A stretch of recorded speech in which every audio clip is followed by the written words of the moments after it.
Hey, welcome back to this mini lecture. My name is Dino. This is on Nicholas Carr's article, Is Google Making Us Stupid? I'm looking at it through a tech frame.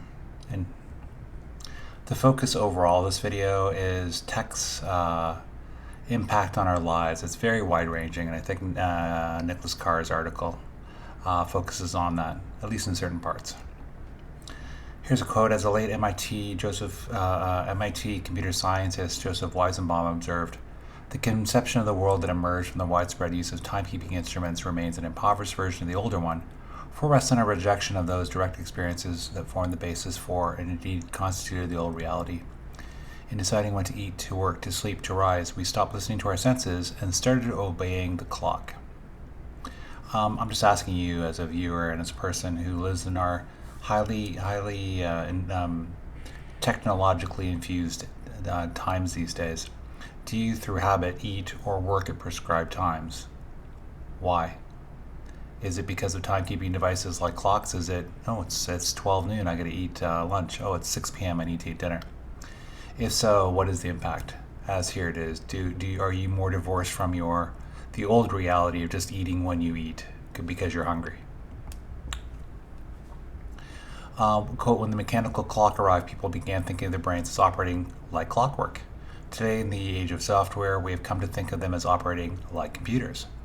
But the changes neuroscience tells us go much deeper than metaphor. Thanks to our brain's plasticity, the adaptation occurs also at a biological level. The internet promises to have particularly far-reaching effects on cognition.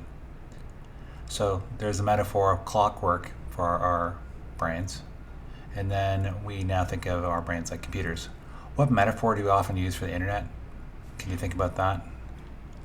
It is the web, and I think because of that, I think one of the things that's part of our internet age is that we're interconnected like a web.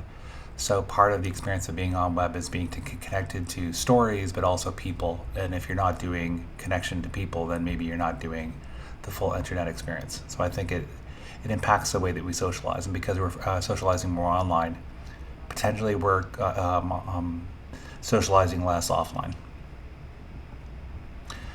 Quote, when the net absorbs a medium, that medium is recreated in the net's image. It injects the medium's content with hyperlinks, blinking ads, and other digital gewgaws. Man, I love a good gewgaw. And it surrounds the content with the content of all the other media that is absorbed. A new email message, for instance, may announce its arrivals. We're glancing over the latest headlines on a newspaper's website. The result is to scatter our attention and diffuse our concentration. I think even the most cursory user of the internet, like if you compare, pre-internet times, like say if you just, like older people who just read books and newspapers and just basically terrestrial television and radio, things seemed a little bit less scattered. Those media seem to not crave our attention quite so acutely, especially when you think of the idea of having a smartphone in our pocket that can vibrate or ring anytime, anywhere. And it also is internet enabled. The internet scatters and craves our attention. How do we cope? And maybe more importantly, do we even cope? Do we even know that we need to cope? Quote, the net's influence doesn't end at the edges of a computer screen either. As people's minds become attuned to the crazy quilt of internet media, traditional media have to adapt to the audience's new expectations. Television programs add text crawls and pop-up ads, magazines and newspapers shorten their articles, introduce capsule summaries, and crowd their pages with easy to browse info snippets.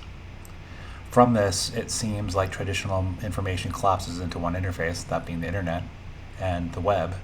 What do old media do? They reassemble within the internet. For example, a podcast is like an old-time radio show. YouTube is like mini clips from television, etc., etc. So it's like there's a transformation of these things, and again, I wonder what the impact of that is when you have all of these media changing their modes to deal with and cope with and take the affordances of the internet. In Plato's Phaedrus, this is a oldie but a goodie.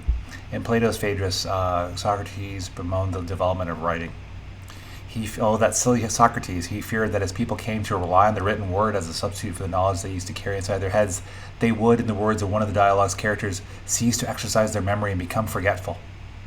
And because they would be able to receive a quantity of information without proper instruction, they would be thought very knowledgeable when they are, for the most part, quite ignorant. They would be filled with the conceit of wisdom instead of real wisdom. I wonder, friends, is the internet a modern version of writing that you must adapt to? So Socrates was worried about writing and losing the ability to um, memorize and remember facts. What does is the internet kind of a different version of that? Like again, why do we need to memorize when we have Google search term, or Bing, or ChatGPT? What are the challenges and what are the opportunities? How is the internet impacting us? That was Is Google Making Us Stupid? An article by Nicholas Carr, a classic for those who love tech. I looked at it from a technology frame. Thanks for watching. Please feel free to like this video. Please feel free to comment on it. Do you think Google, ChatGPT, or other online technologies, are they making us stupid?